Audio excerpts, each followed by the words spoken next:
My name is Nick Brand. I'm the Director of Corporate Programs at the Chicago Council on Global Affairs, and thank you all for joining us this evening. I'd like to take this opportunity to welcome George Friedman to the Chicago Council. I believe it's his first time here, so thank you so much for being with us. No place is really pacific for very long. I mean, neither the United States, we have constant wars, okay? Europe will, I suspect, not return to the 31 years, but it will return to humanity.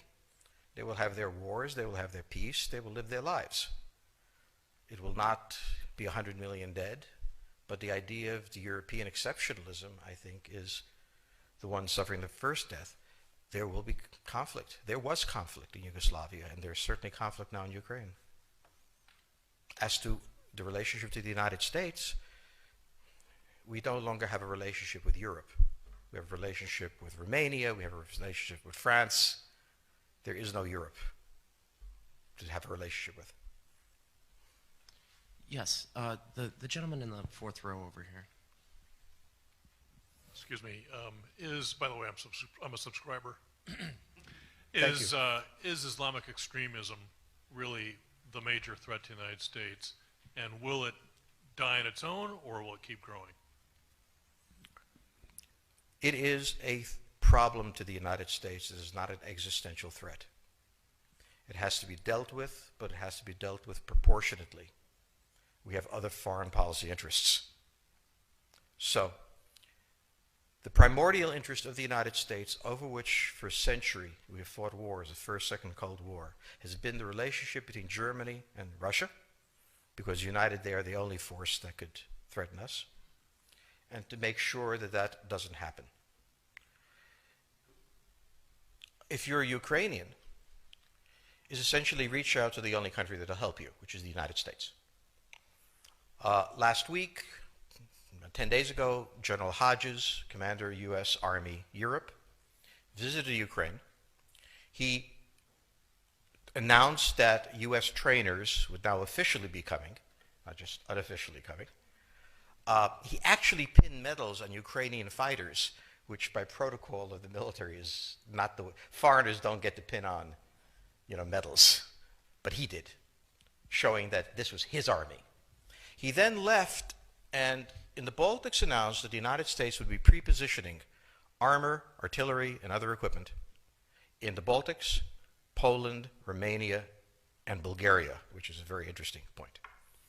So the United States, and now yesterday the United States announced that it would be sending weapons. Tonight, of course, they denied it, but they are. The weapons will go. In all of this, the United States has acted outside the context of NATO.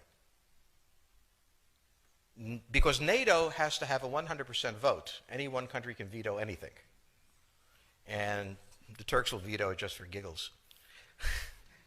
The point is that the United States is prepared to create a cordon sanitaire around Russia.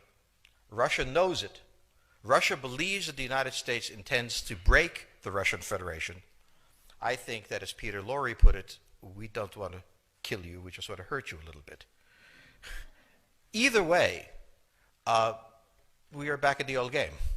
And if you go ask a Pole or a Hungarian or a Romanian, they live in a totally different universe from a German. And they live in a totally different universe from a Spaniard. So there is no commonality in Europe. But if I were a Ukrainian, I would do exactly what they're doing.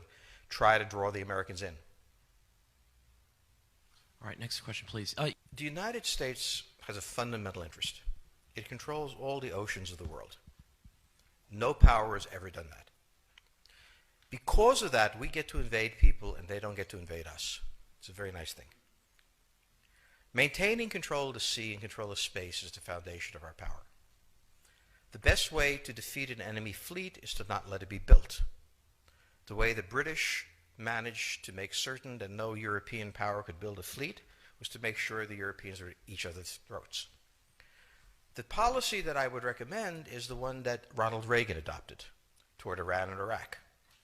He funded both sides so they would fight each other and not fight us. This was cynical. It was certainly not moral. It worked. And this is the point. The United States cannot occupy Eurasia. The moment the first boot sets the ground, the demographic differential is we are totally outnumbered. We can defeat an army. We cannot occupy Iraq.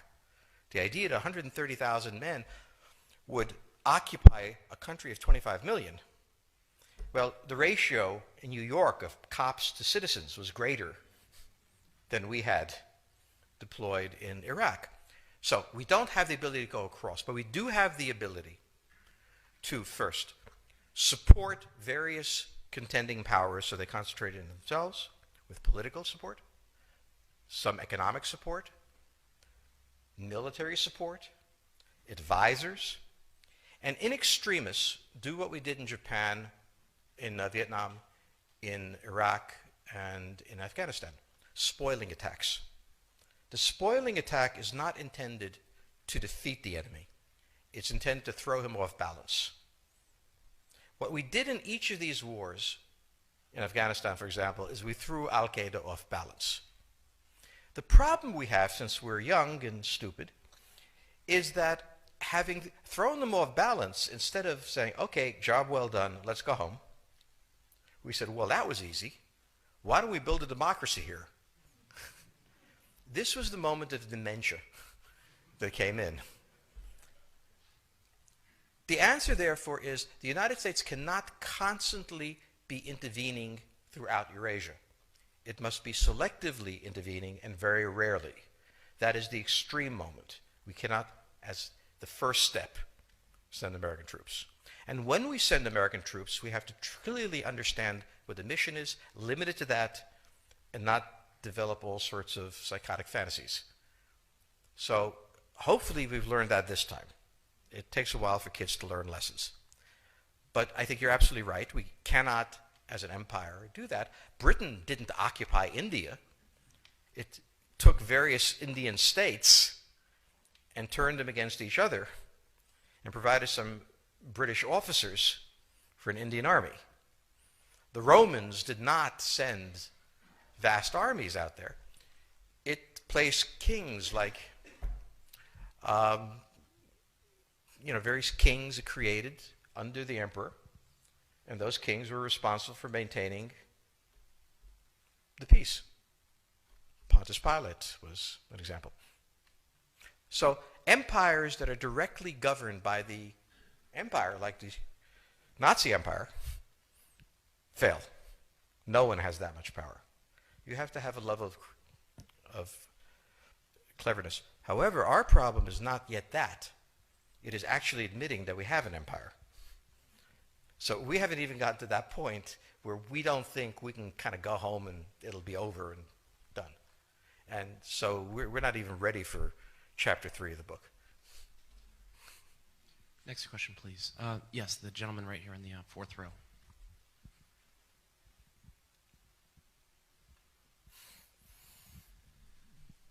So I infer from your comments that the euro as the currency will not survive.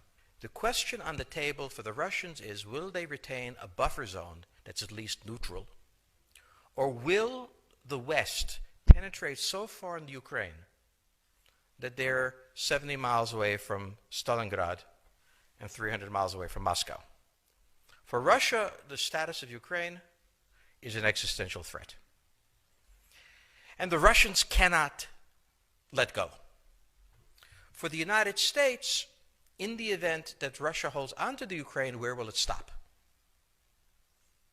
Therefore, it's not an accident that General Hodges, who's been appointed to be blamed for all of this, is talking about prepositioning troops in Romania, Bulgaria, Poland, and the Baltics.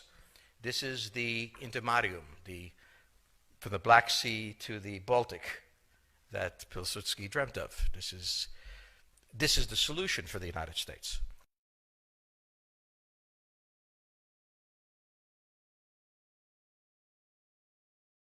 The issue to which we don't have the answer is, what will Germany do?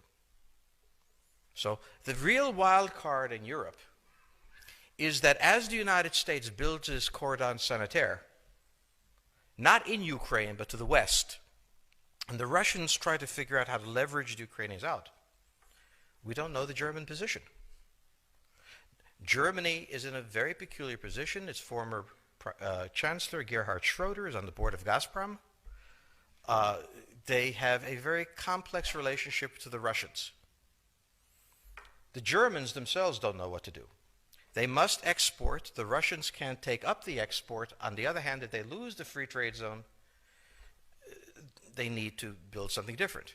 For the United States, the primordial fear is Russian capital, Russian technology, German technology and German capital, Russian natural resources, Russian manpower, as the only combination that has for centuries scared the hell out of the United States. So how does this play out? Well, the U.S. has already put its cards on the table. It is the line from the Baltics to the Black Sea.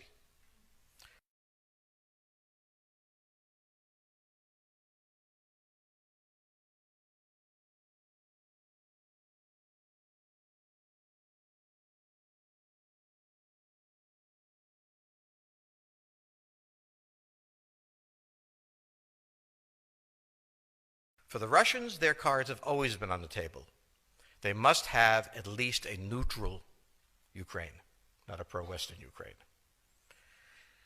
Belarus is another question. Now, whoever can tell me what the Germans are going to do is going to tell me about the next 20 years of history. But unfortunately, the Germans haven't made up their mind. And this is the problem of Germany always. Enormously economically powerful, geopolitically very fragile, and never quite knowing how to reconcile the two. Ever since 1871, this has been the German question, the question of Europe. Think about the German question, because now it's coming up again. That's the next question that we have to address. And we don't know how to address it. We don't know what they're going to do. And unfortunately, that's all we have time for this evening.